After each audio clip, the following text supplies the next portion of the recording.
दोस्तों नमस्कार। भारत में राजनीतिक फायदे के लिए संविधान को किस तरह से तोड़ा मरोड़ा जाता है, इसका डिटेल व्याख्यान अगर आप देखना चाहते हैं तो सुप्रीम कोर्ट के ऑर्डर में। और ये ऑर्डर ये था कि चीफ मिनिस्टर ने एक रैली में घोषणा करी कि हम रिजर्वेशन देंगे, और वो भी किनको? मुस्लिम्स को। रातों रात मुस्लिम्स को ओबीसी डिक्लेयर कर दिया गया और सबको रिजर्वेशन दे दी। और ये जब मुद्दा न्यायालय में गया तो रिजर्वेशन के जितने भी दस्तावेज थे उनको खारिज कर दिया गया और ये कहा गया कि धर्म के आधार पे आप रिजर्वेशन नहीं दे सकते हैं क्योंकि ये संविधान का उल्लंघन है। अब ये पूरा मामला क्या था, आज हम इसकी चर्चा करेंगे और ये भी देखने का प्रयास करेंगे कि किस तरह से पॉलिटिकल पार्टीज अपने राजनीतिक स्वार्थ के लिए संवैधानिक प्रावधानों का उल्लंघन करती हैं, किस तरह से तोड़ मरोड़ के अपने राजनीतिक फायदे के लिए कमेटियां बनाई जाती हैं और कभी कभी तो बगैर कमेटी बगैर रिपोर्ट के घोषणाएं कर दी जाती हैं और उन पे अमल भी कर दिया जाता है। और देश की जनता अक्सर ये बैठ के सोचती रहती है कि शायद जो ये घोषणाएं की गई हैं ये कानून के हिसाब से सही होंगी। इसलिए दोस्तों आज की चर्चा इंपॉर्टेंट है क्योंकि शायद आने वाले दिनों में धर्म के आधार पे जो तुष्टीकरण की राजनीति होती थी अब उस पर रोक लगने की पूरी संभावना है। आज की चर्चा होगी, इसलिए आप इस वीडियो को पूरा देखिएगा। इस चैनल को सब्सक्राइब कर लीजिए अगर अभी तक नहीं किया है तो। दोस्तों मैं आज बात कर रहा हूं संविधान की। भारत का संविधान आप चाहें तो नेट से डाउनलोड कर सकते हैं। इसका आर्टिकल 16 क्या बोलता है? Equality of opportunity in matter of public employment. Public employment मतलब सरकारी नौकरियां। जब आप सरकारी नौकरियों की घोषणा करोगे तो हिंदुस्तान के हर नागरिक का बराबर का अधिकार है। वहां पे आप धर्म के आधार पे या जाति के आधार पे कोई ऐसा प्रावधान नहीं करोगे जो कानून के हिसाब से गलत है, जिसके पीछे कोई लॉजिक नहीं, और धर्म के आधार पे तो करना वर्जित है। इसी सेक्शन 16(4) आर्टिकल 16(4) में एक प्रावधान है जिसका मिसयूज किया जाता है पॉलिटिकल पार्टीज के द्वारा। वो प्रावधान क्या बोलता है? सबसे पहले हम ये देखते हैं कि कानून क्या जो आर्टिकल है वो क्या बोलता है। There shall be equality of opportunity for all citizens in matters related to employment और appointment to any office under the state. सबका बराबर का अधिकार है। वहां पे धर्म के आधार पे आप किसी को प्रेफरेंस नहीं दे सकते। No citizen, article 16(2), no citizen shall on grounds only on religion, race, caste, sex, descent, place of birth, residence or any of them be ineligible or discriminated against in respect of any employment of office under the state। किसी भी आधार पे अगर सरकारी नौकरी है तो आप किसी भी नागरिक को डिस्क्रिमिनेट कर ही नहीं सकते। ये बात बहुत क्लियर हो गई। लेकिन इसमें एक प्रावधान है जिसका मिसयूज करती हैं पॉलिटिकल पार्टीज।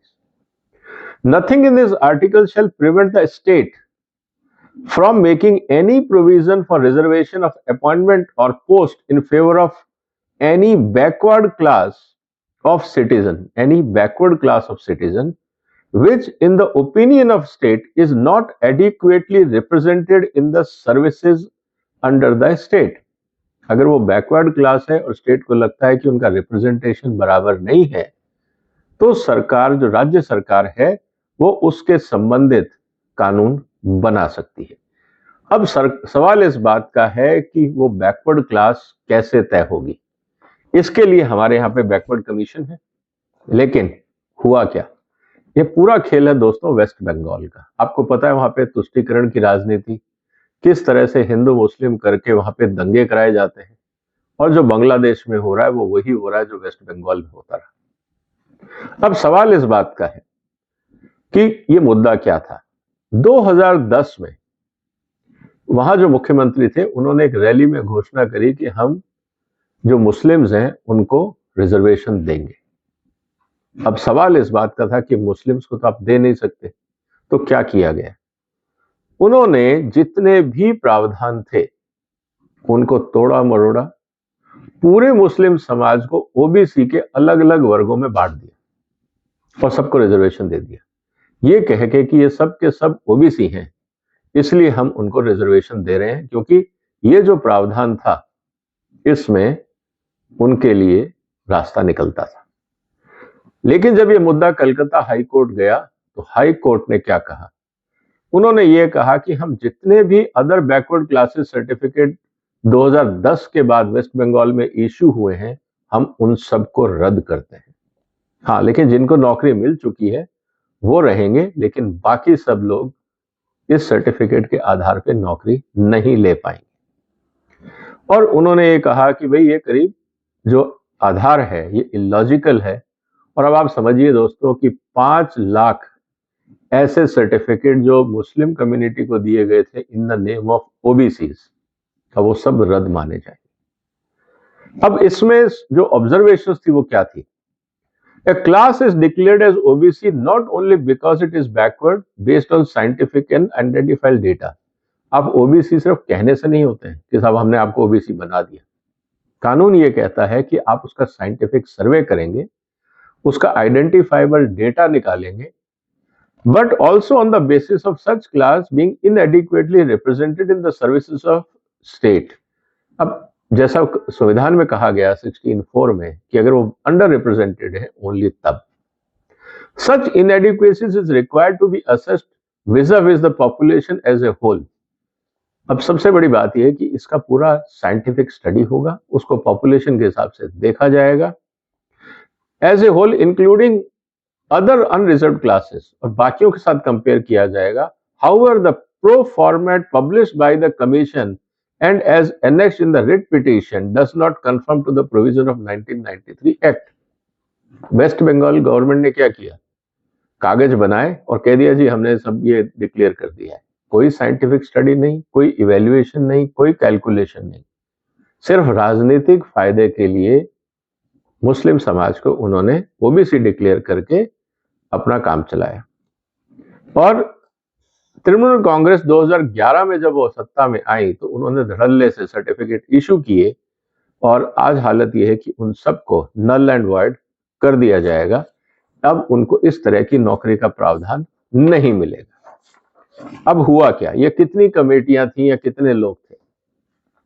अब देखिए इंटरेस्टिंग बात क्या थी।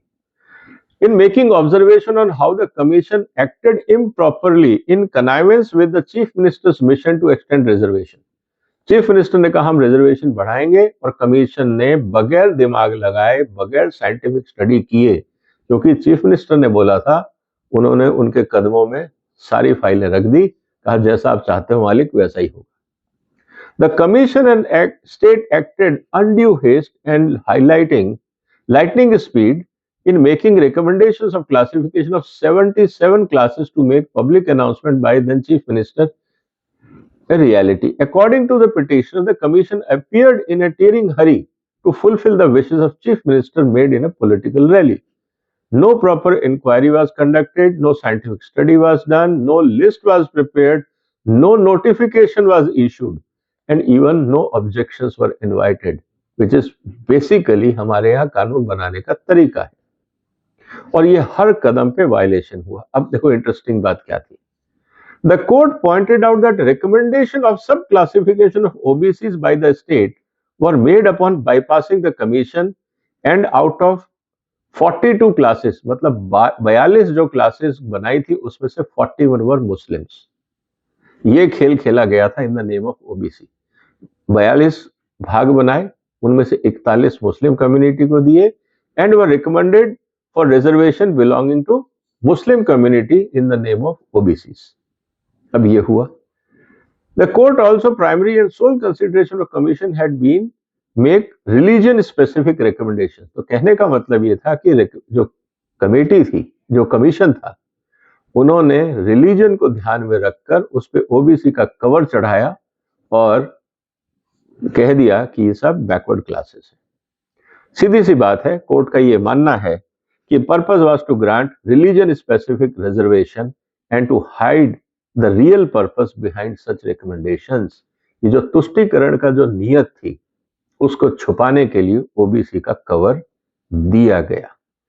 इसीलिए उन्होंने कहा कि ये जो रिजर्वेशन है ये डेमोक्रेसी और कॉन्स्टिट्यूशन के लिए मजाक है, ये नहीं चल सकता, ये गलत है और इसीलिए इनको रद्द कर दिया गया। और मजे की बात, इस तरह का कोई भी नोटिफिकेशन इवन नोटिफिकेशन के रूप में सरकार ने पब्लिश भी नहीं किया। एक ऑफिस ऑर्डर होगा, उसके आधार पे उन्होंने ओबीसी सर्टिफिकेट बांटने शुरू कर दिए, जबकि ये पॉलिसी है, इसका नोटिफिकेशन इश्यू होना चाहिए, वो भी नहीं किया। और सबसे इंपॉर्टेंट बात जो हाई कोर्ट ने कही थी कि स्टेट गवर्नमेंट जो है उसको अपनी नीयत ट्रांसपेरेंट रखनी होगी और अनडिस्क्रिमिनेटरी जो अप्रोच है आप वो फॉलो करेंगे, मतलब भेदभाव सरकारें नहीं कर सकती। बिल्कुल सही बात थी, लेकिन लोग कहां मानने वाले थे। हाई कोर्ट ने ये ऑर्डर दिया, लोग पहुंच गए सुप्रीम कोर्ट। अब सुप्रीम कोर्ट में क्या हुआ, जब ये पूरी कहानी हुई तो जो उनके कपिल सिब्बल साहब थे जो सीनियर एडवोकेट हैं, उन्होंने कहा नहीं साहब, ये बैकवर्ड लोग हैं, ये मुस्लिम नहीं हैं। उन्होंने पूरी दलीलें दी। सुप्रीम कोर्ट ने कह दिया कि साहब religion can not be base for reservation, let's be very clear. 42 में सिर्फ 41 मुस्लिम कम्युनिटी के हैं, तो आपको क्या रियलिटी समझ में नहीं आती। और सबसे इंपॉर्टेंट बात यह थी कि भाई रंगनाथ कमीशन ने कहा था कि 10% reservation for Muslim. As for Hindu community 66 communities were classified backward. आपने जो गाइडलाइंस थी उनको भी फॉलो नहीं किया। और इंटरेस्टिंग बात क्या थी, ये इस तरह का एक मुद्दा आंध्रा हाई कोर्ट में भी गया था, जब उन्होंने मुस्लिम्स को रिजर्वेशन देने की बात की थी, लेकिन उस समय भी उसको स्ट्रक डाउन कर दिया गया था। इसीलिए हाई कोर्ट ने कहा कि साहब हम इस बात को नहीं मानते। सुप्रीम कोर्ट ने कहा जो हाई कोर्ट ने कहा है हम उनकी बात को एंडोर्स करते हैं, और साथ में उन्होंने ये कह दिया कि साहब ऐसा है, आप डिटेल लाइए और फिर हम उसकी सुनवाई करेंगे 7 जनवरी 2025 को कि आपका पूरा प्रोसेस क्या था, आपने कैसे आइडेंटिफाई किया, सारा डिटेल निकलवाइए, फिर हम देखेंगे कि क्या सही है क्या गलत। लेकिन एक बात तो क्लियर है कि डायरेक्टली और इनडायरेक्टली अगर आप रिलीजन के बेस पे रिजर्वेशन देने का प्रयास करेंगे तो वो गैर संवैधानिक है और उसको कोर्ट नहीं मानेगा। तो दोस्तों ये इंपॉर्टेंट इसलिए था क्योंकि हमारे यहाँ आपको पता है कि तुष्टीकरण की राजनीति चुनावों के समय बहुत हावी हो जाती है, हर तरह के वादे किए जाते हैं। लेकिन हाई कोर्ट और सुप्रीम कोर्ट के इस इंपॉर्टेंट जजमेंट्स के बाद क्या आपको लगता है कुछ सुधार आएगा? क्या इस तरह की तुष्टीकरण संविधान का मजाक नहीं है? और ये पॉलिटिकल पार्टीज करती हैं जो अपने आप को संविधान की रक्षा की बात करती हैं कि हम संविधान बचाने निकले हैं, वो ही संविधान का मजाक बनाते हैं। अब सवाल इस बात का है कि अब 7 तारीख को किस तरह के बयान सुप्रीम कोर्ट के सामने रखे जाएंगे। हम नजर बनाए रखेंगे, आप तक एनालिसिस पहुंचाएंगे। तब तक आप इस वीडियो को शेयर करिए, लाइक करिए, अगर चैनल सब्सक्राइब नहीं किया तो कर लीजिए। फिर मुलाकात होगी एक और महत्वपूर्ण मुद्दे के साथ। तब तक अपना ध्यान रखिएगा। फिलहाल वंदे मातरम।